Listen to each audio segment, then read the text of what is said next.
Hello everyone, welcome back to my channel English with Jagadish. ఈరోజు వీడియోలో relative clauses గురించి మనం నేర్చుకోబోతా ఉన్నాం. పర్టికులర్గా రిలేటివ్ క్లాజెస్లో ఉన్నటువంటి రెండు రకాలైనటువంటి relative clauses, defining relative clause and non defining relative clause. ఈ defining and non defining relative క్లాజెస్లో ఉన్నటువంటి డిఫరెన్సెస్ ఏంటి అంటే, ఎప్పుడు దాన్ని మనం డిఫైనింగ్ రిలేటివ్ క్లాజ్ అని పిలుస్తాం, ఎప్పుడు నాన్ డిఫైనింగ్ రిలేటివ్ క్లాజ్ అనేది పిలుస్తాం అనేది మేజర్ పాయింట్గా చూస్తాం. Defining and non defining relative క్లాజెస్లో మనం జనరల్గా కామాను ప్లేస్ చేయటం ద్వారా మీనింగ్ మారుస్తాం. అంటే ఉన్నటువంటి సెంటెన్స్ని కామా పెడితే ఒక మీనింగ్ వస్తుంది, కామా తీసేస్తే వేరే మీనింగ్ వస్తుంది. అది ఏ సందర్భంలో? What is a relative class? A relative class is a class that defines or gives extra information about its subject or antecedent. So this is very clear.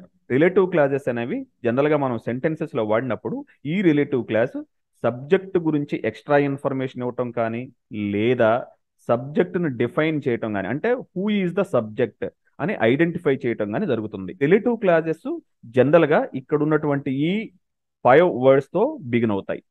Who, which, that, when, where మొదలైనటువంటి words తోటి ఈ relative క్లాజెస్ని మనం introduce చేస్తాం.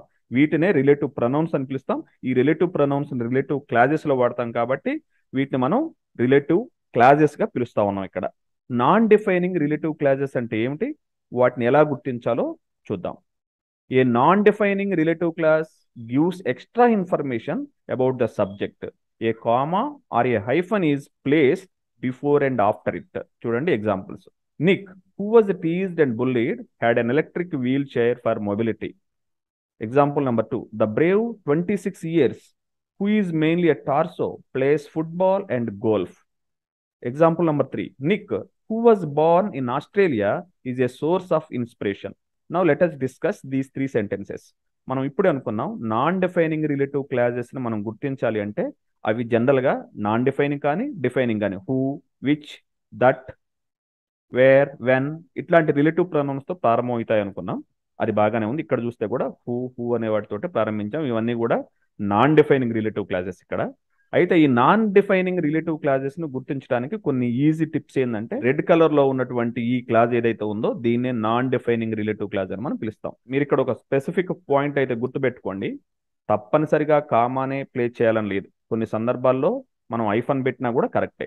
Comma or hyphen both are correct. మనం comma పెట్టొచ్చు లేదా hyphen అయినా పెట్టొచ్చు. Instead of comma you can put a hyphen, instead of a hyphen you can put a comma. ఇంకో విషయం చూడండి, ఈ హైలైట్ చేసిన పార్ట్ తీసేసి రిమైనింగ్ సెంటెన్స్ చదవండి. Nick had an electric wheelchair for mobility. It is a complete sentence which has got complete meaning. ఇక్కడ ఉన్న చూసిండ్రా, who was teased and bullied, ఇది లేకపోయినా ఈ సెంటెన్స్కి వచ్చిన నష్టం ఏమీ లేదు.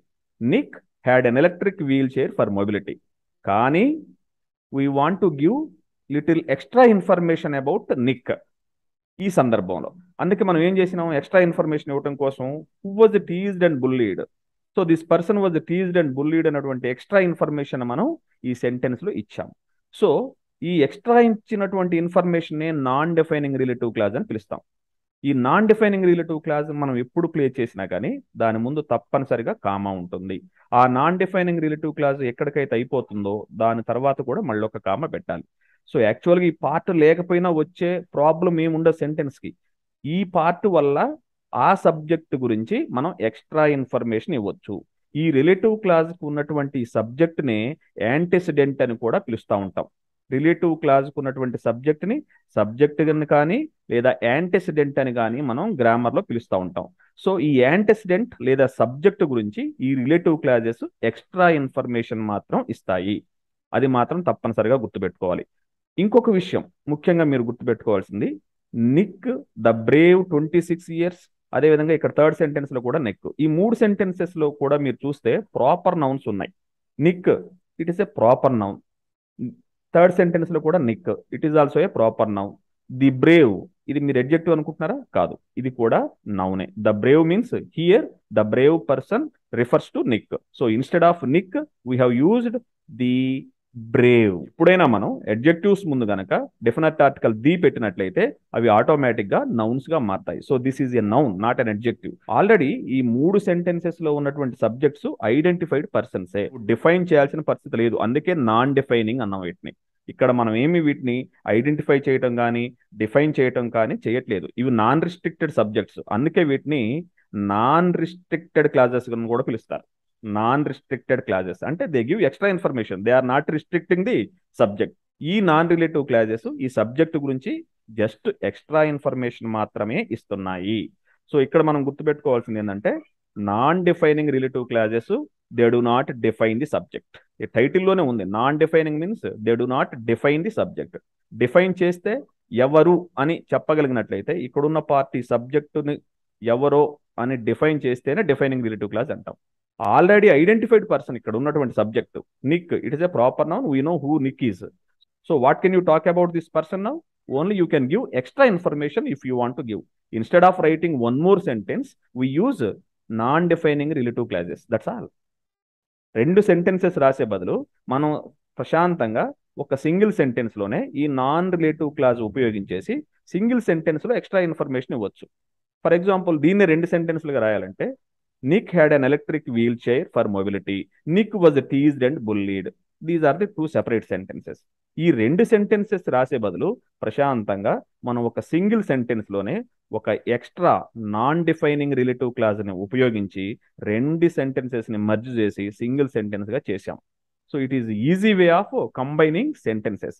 When you want to give extra information about the same person, instead of writing 2 sentences, you simply use a non-defining relative class. పెట్టుకోవాల్సిన ఇంకో విషయం ఏంటంటే ఇక్కడ రిలేటివ్ ప్రొనౌన్ ఈ మూడిట్లో కూడా మనం హూ అనేది యూజ్ చేసాం. ఎందుకు అంటే ఈ మూడింట్లో కూడా సబ్జెక్ట్స్ లేదా యాంటెసిడెంట్స్ వచ్చేసి పర్సన్స్ ఉన్నారు. పర్సన్స్ ఉన్నప్పుడు మాత్రమే మనం హూ యూజ్ చేస్తాం. మనం దట్ కూడా కొన్ని సందర్భాల్లో ఉపయోగిస్తామని చెప్పాను స్టార్టింగ్లో. ఆ దట్ ఎక్కడ ఉపయోగిస్తాం, హూ ఎప్పుడు ఉపయోగిస్తాం, లేదా విచ్ ఎప్పుడు ఉపయోగిస్తాం అనేది మనకి ఈ వీడియో ఎండింగ్లో చూస్తారు. సో నెక్స్ట్ పార్ట్ చూద్దాం, defining relative clauses. Defining relative clauses అంటే ఏందో డెఫినేషన్ చూద్దాం. Defining relative clauses define or identify the subject. We don't use comma before and after it. చూసారా, ఈ డెఫినేషన్లోనే క్లియర్గా ఉంది. డిఫైనింగ్ రిలేటివ్ క్లాజెస్ అంటేనే సబ్జెక్ట్ని డిఫైన్ చేస్తాయి. హూ ఈజ్ ద సబ్జెక్ట్ అనేది ఐడెంటిఫై చేస్తాయి. కాబట్టి ఆ రిలేటివ్ క్లాజెస్ని సబ్జెక్ట్ ఎవరో స్పెసిఫిక్గా ఐడెంటిఫై చేస్తాయి, రిస్ట్రిక్ట్ చేస్తాయి. కాబట్టి వీటిని డిఫైనింగ్ రిలేటివ్ క్లాజెస్ అని లేదా రిస్ట్రిక్టివ్ రిలేటివ్ క్లాజెస్ అని కూడా పిలుస్తారు ఇక్కడ. సో ఈ డిఫైనింగ్ రిలేటివ్ క్లాజెస్ని గుర్తించడం ఎలా? సింపుల్, దీంట్లో ఏమీ లేదు. ఇక్కడ చూడండి, ఈ 3 ఎగ్జాంపుల్స్లో చూసినట్లయితే మనం ఆల్రెడీ చెప్పుకున్నాం, వీ డోంట్ యూజ్ కామాస్ అని, that's all. Non defining relative క్లాజెస్లో ఈ సబ్జెక్ట్స్ తర్వాత కామాస్ పెడతాం. కామాస్ పెట్టినట్లయితే ఇక్కడ ఉన్నటువంటి రిలేటివ్ క్లాజ్ సబ్జెక్ట్ గురించి ఎక్స్ట్రా ఇన్ఫర్మేషన్ ఇస్తుంది అని అర్థం. ద ఉమన్ గురించి ఎక్స్ట్రా ఇన్ఫర్మేషన్ ఇచ్చినట్టు అవుతుంది. ఇక్కడ కామా పెడితే, కామా లేదు కాబట్టి ఇది ఎక్స్ట్రా ఇన్ఫర్మేషన్ కాదు ఈ పార్ట్. ఎగ్జాంపుల్స్ చూడండి, the woman who taught him surfing had been bitten by a shark. For example, forget about this red coloured area. The woman had been bitten by a shark. The woman had been bitten by a shark అంటే ఆమెని ఒక shark కరిచింది అనుకుందాం. ఎవరు ఆమె అంటే we don't know. This is not an identified subject. The woman అంటే a woman అనుకోవాలి? There are crores of women in this world. A woman అనుకోవాలి చెప్పడానికి లేదు. This is not a defined subject. So మనం ఏం చేయాలి? హూ టాట్ హిమ్ సర్ఫింగ్, ఇక్కడ him refers to Nick. Who taught Nick surfing. So now it is very clear. The woman అంటే నిక్కి ఎవరైతే సర్ఫింగ్ నేర్పారో ఆమె షార్క్ చేత కరవబడింది. So that is the meaning. So here now we are defining who this woman is. ఈ woman ఎవరో మనం ఈ రిలేటివ్ క్లాస్ ద్వారా ఐడెంటిఫై చేసి చెప్తున్నాం. అందుకే దీన్ని డిఫైనింగ్ రిలేటివ్ క్లాస్ లేదా రిస్ట్రిక్టివ్ రిలేటివ్ క్లాస్ అని పిలుస్తాం. రిస్ట్రిక్టెడ్ గా చెప్తుంది, స్పెసిఫిక్ గా చెప్పేస్తుంది. This woman is none other than the person who taught Nick surfing. So identifying specific గా ఈ ఉమన్ ఎవరో ఇక్కడ ఉన్నది, ఇట్స్ ఏ కామన్ నౌన్. ఈ కామన్ నౌన్ ని మనం ఒక ప్రాపర్ నౌన్ లాగా మీనింగ్ ఇచ్చేస్తున్నాం, స్పెసిఫిక్ పర్సన్ లాగా ఐడెంటిఫై చేసేస్తున్నాం ఇక్కడ. అందుకే దీన్ని డిఫైనింగ్ రిలేటివ్ క్లాజ్ అని పిలుస్తాం. ఈ డిఫైనింగ్ రిలేటివ్ క్లాజ్ లో కూడా పర్సన్స్ ఉన్నప్పుడు హూనే వాడతాం. అయితే చూడండి, కామా అనేది యూజ్ చేయబడదు. అదొక్కటే మనం గుర్తుపెట్టుకోవాల్సింది. మనం చదివేటప్పుడు ఇక్కడ కామా ఉందో లేదో చూసుకోవాలి. కామా ఉంది అంటే that part, that identified part, that relative clause gives extra information about this one. లేదు అంటే ఈ ఉమన్ ఎవరు లేదా ఇక్కడ ఉన్నటువంటి సబ్జెక్ట్ లేదా యాంటిసిడెంట్ ఎవరో అనేది నిర్వచనం ఇస్తున్నట్టుగా మనం భావించాల్సి వస్తుంది. సో కామా ఉందా లేదా అన్న దాంట్లోనే మ్యాజిక్ ఉంది. Look at the second example. The disabled man who had managed to achieve great things inspired Nick. Forget about this red area. The disabled man inspired Nick. Who is the disabled man? We don't know. Nick, we know. Who is this disabled man? He is not a specific person. Some X. So మనం ఇప్పుడు ఈ X ఎవరో define చెయ్యాలి. Who had managed to achieve great things. ఎవరైతే గొప్ప గొప్ప విషయాలని తన జీవితంలో సాధించాడో అతను నిక్ని ఇన్స్పైర్ చేశాడు. So now this area in the red colour is defining or identifying who this subject is, who this antecedent is. ఇక్కడ ఉన్నటువంటి సబ్జెక్ట్ ఎవరు అంటే డిజేబుల్డ్ మ్యాన్ అంటే నిక్ని ఇన్స్పైర్ చేసినటువంటి disabled man who had achieved great things. So ఇక్కడ కూడా చూడండి కామాస్ అనేవి ప్లేస్ చెయ్యలేదు బిఫోర్ ఆఫ్టర్ కూడా. So this is a defining relative clause. ఇక్కడ ఉన్నది సబ్జెక్ట్ పర్సన్, ఇక్కడున్న సబ్జెక్ట్ కూడా పర్సన్ కాబట్టి మనం హూ అనేటువంటి రిలేటివ్ ప్రొనౌన్ వాడాం. సో నెక్స్ట్ ఎగ్జాంపుల్ చూడండి. The book that you give me is very interesting. Again forget about this one. The book is very interesting. Which book? We don't know. The book is very interesting అంటే ఏ book very interesting అనుకోవాలి? ఆ book very ఇంట్రెస్టింగ్గా ఉందంటే ఏది ఆ book? That you give మీ, నువ్వు నాకు ఇచ్చినటువంటి బుక్. నువ్వు నాకు ఇచ్చిన బుక్ను చూసినావా, అది చాలా ఇంట్రెస్టింగ్గా ఉంది. ఇప్పుడు ఈ బుక్ ఏదో మనం స్పెసిఫిక్గా ఐడెంటిఫై చేస్తున్నాం, డిఫైన్ చేస్తున్నాం, అందుకే దీన్ని కూడా డిఫైనింగ్ రిలేటివ్ క్లాస్ అంటాం. సో ఇక్కడ చూడండి, ఇక్కడ it is a thing. So నేనేమి చూశాను ఇక్కడ, we should not use for persons only, we use who. If it is a thing we use either which or that అని నేను ఇక్కడ దట్ ఉపయోగించాను ఇన్స్టెడ్ ఆఫ్ విచ్. ఎందుకో నేను నెక్స్ట్ స్లైడ్లో చెప్తా. ఇక్కడ విచ్ ఉపయోగించినట్లయితే అది తప్పు అవుతుంది. ఇక్కడ ఓన్లీ మనం దట్ మాత్రం ఉపయోగించాలి. థింగ్స్కి మనం విచ్ లేదా దట్ రెండు ఉపయోగించవచ్చు. నేను ఇన్స్టెడ్ ఆఫ్ విచ్ దట్ మాత్రమే ఇక్కడ ఎందుకు ఉపయోగించానంటే ఇక్కడ దట్ మాత్రం ఉపయోగించాలి. ఎందుకు అనేది నేను మీకు నెక్స్ట్ స్లైడ్లో ఎండింగ్లో చెప్తా. ఇప్పుడు చూడండి, విచ్ ఆర్ దట్. విచ్ ఎప్పుడు ఉపయోగించాలి, దట్ అనేది ఎప్పుడు ఉపయోగించాలో చూద్దాం. That is used as a relative pronoun for both persons and things in defining relative clauses, whereas which is used as a relative pronoun only for things in non defining relative clauses. So మీరు ఇప్పుడు స్పెసిఫిక్గా గుర్తుపెట్టుకోవాలి, that అనేది relative ప్రొనౌన్గా పర్సన్స్కి థింగ్స్కి కేవలం defining relative క్లాసెస్లో మాత్రమే ఉపయోగించుకోవాలి. అదేవిధంగా విచ్ అనేది మాత్రం రిలేటివ్ ప్రొనౌన్గా only for things in non defining relative క్లాసెస్లో ఉపయోగించుకోవాలి. అంటే ఎక్స్ట్రా ఇన్ఫర్మేషన్ ఇచ్చేటప్పుడు మాత్రమే విచ్ ఉపయోగించుకోవాలి. దట్ మాత్రం పర్సన్స్కైనా థింగ్స్కైనా ఉపయోగించాల్సింది ఓన్లీ డిఫైనింగ్ రిలేటివ్ క్లాసెస్లో మాత్రమే. ఇప్పుడు ఎగ్జాంపుల్ చూడండి. The boy who or that founded the Infosys would not study in IIT due to financial problems. ఇక్కడ the boy would not study in IIT due to financial problems అంటే we do not know who that boy is. That founded the Infosys or who founded the Infosys. ఇక్కడ మీరు who అయినా ఉపయోగించవచ్చు, that అయినా ఉపయోగించవచ్చు. ఎందుకు అంటే we are defining who this boy is.